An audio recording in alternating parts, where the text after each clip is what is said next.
அண்மை செய்தியாக பார்க்கிறோம். குவைத் தீ விபத்தில் 43 இந்தியர்கள் உயிரிழந்த நிலையில் தற்பொழுது மத்திய அமைச்சரவை கூடியிருக்கிறது. உடல்களை அடையாளம் காண DNA பரிசோதனை நடைபெற்று வருகிறது. இந்தியர்களின் உடல்களை எடுத்து வர விமானப்படை விமானம் குவைத் விரைந்திருக்கிறது. அவசரமாக மத்திய அமைச்சரவை கூடியிருக்கிறது. அண்மை செய்தியாக நாம் பார்த்துக் கொண்டிருக்கிறோம். கூடுதல் விவரங்களோடு மூத்த செய்தியாளர் கணபதி நம்மோடு இணைந்திருக்கிறார். கணபதி, அவசரமாக மத்திய அமைச்சரவை கூடியிருக்கிறது. என்ன மாதிரியான முடிவுகள் எடுக்கப்பட வாய்ப்புகள் இருக்கு? நேற்று ஆந்திர பிரதேசம் மற்றும் ஒரிசா பயணம் செய்திருந்த பிரதமர் நரேந்திர மோடி மாலையில் திரும்பி வந்த உடனேயே குவைத் தீ விபத்து தொடர்பாக அவசர கூட்டம் நடத்தினார். அதன்படிதான் இன்று மத்திய இணையமைச்சரான வரதன் தற்போது குவைத் சென்றிருக்கிறார். அதை தவிர அவருடன் ஒரு அதிகாரிகள் குழுவும் சென்றிருக்கிறது. அவர்கள் அங்கே காயமடைந்தவர்களுக்கு அளிக்கப்பட்டு வரும் சிகிச்சையை மேம்படுத்துவதற்கான நடவடிக்கைகள் மற்றும் உயிரிழந்தோர் உடல்களை அடையாளம் கண்டு அந்த உடல்களை இந்தியாவுக்கு திருப்பி வைப்பதற்கான நடவடிக்கை ஆகியவற்றில் ஈடுபட இருக்கிறார்கள். ஏனென்றால் ஒரு நாட்டிலிருந்து இன்னொரு நாட்டுக்கு இது போன்ற விபத்தில் பாதிக்கப்பட்டவர்கள் உடல்களை கொண்டு வரும்போது அதற்காக பல்வேறு நடைமுறைகள் இருக்கின்றன.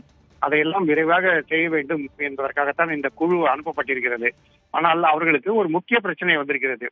தீ விபத்தின் தாக்கம் மிகவும் கடுமையாக இருந்ததால் உயிரிழந்தோர் பலரது உடல்கள் கருகி இருக்கின்றன. அடையாளம் காணவே முடியவில்லை. DNA பரிசோதனை மூலம் அடையாளம் கண்டு அவர்கள் யார் என்பது விவரங்களை எல்லாம் பதிவு செய்து அனுப்ப வேண்டும் என்று தற்போது நடவடிக்கைகள் எடுக்கப்பட்டு வருகின்றன. பிரதமர் மோடி அடுத்ததாக இத்தாலி பயணம் செய்ய இருக்கிறார். அதற்கு முன்பாகவே பல்வேறு அமைச்சரவைகளின் சார்பாக என்னென்ன நடவடிக்கைகள் எடுக்க வேண்டும் என்பதை விரிவாக திட்டமிட்டு முடிவு செய்துவிட்டு செல்வார் என அதிகாரிகள் தெரிவித்திருக்கிறார்கள். அதற்காகத்தான் பல்வேறு ஆலோசனை கூட்டங்கள் நடத்தப்படுகின்றன. மேலும் உயிரிழந்தோர் குடும்பங்களுக்கு உடனடியாக 2 லட்சம் ரூபாய் நிவாரணம் அளிக்க வேண்டும் எனவும் உத்தரவிடப்பட்டிருக்கிறது. ஆகவே தொடர்ச்சியாக இந்த விபத்தில் பாதிக்கப்பட்டவர்கள் குடும்பங்களுக்கு உதவி அளிக்கவும், உயிரிழந்தோர் உடல்களை இந்தியா கொண்டு வரவும், காயமடைந்தோருக்கு சிறப்பான சிகிச்சை அளிக்கவும் பல்வேறு நடவடிக்கைகள் எடுக்கப்பட வேண்டும் என பிரதமர் நரேந்திர மோடி தெரிவித்திருக்கிறார்.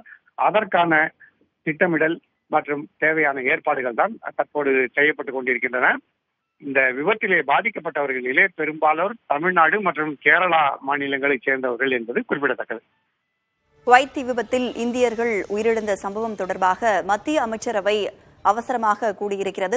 முக்கிய முடிவுகள் எடுக்கப்பட வாய்ப்புகள் இருக்கிறது. இந்த ஆலோசனை கூட்டத்தில் உயிரிழந்தவர்களின் அடையாளம் காண முடியாத நிலையில் DNA பரிசோதனையும் நடைபெற்று வருகிறது. அங்கிருந்தவர்கள் உயிரிழந்தவர்களை இந்தியாவில் அழைத்துக் கொண்டு வருவதற்காக பல்வேறு ஏற்பாடுகளும் செய்யப்பட்டிருக்கின்றன. கூடுதல் விவரங்களை வழங்கியமைக்கு நன்றி கணபதி.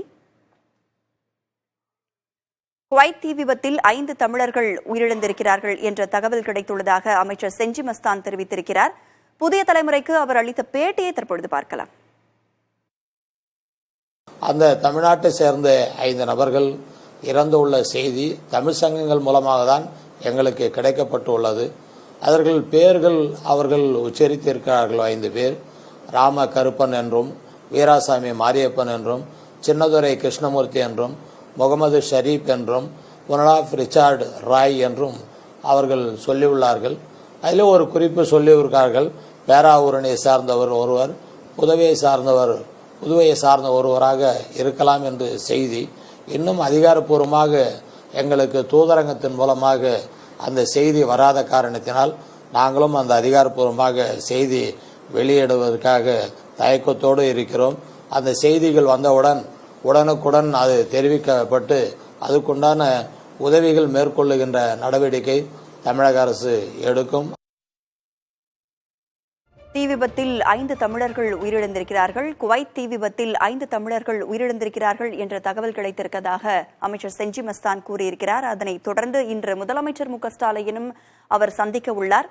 தொடர்ந்து இது குறித்து பார்க்கலாம்.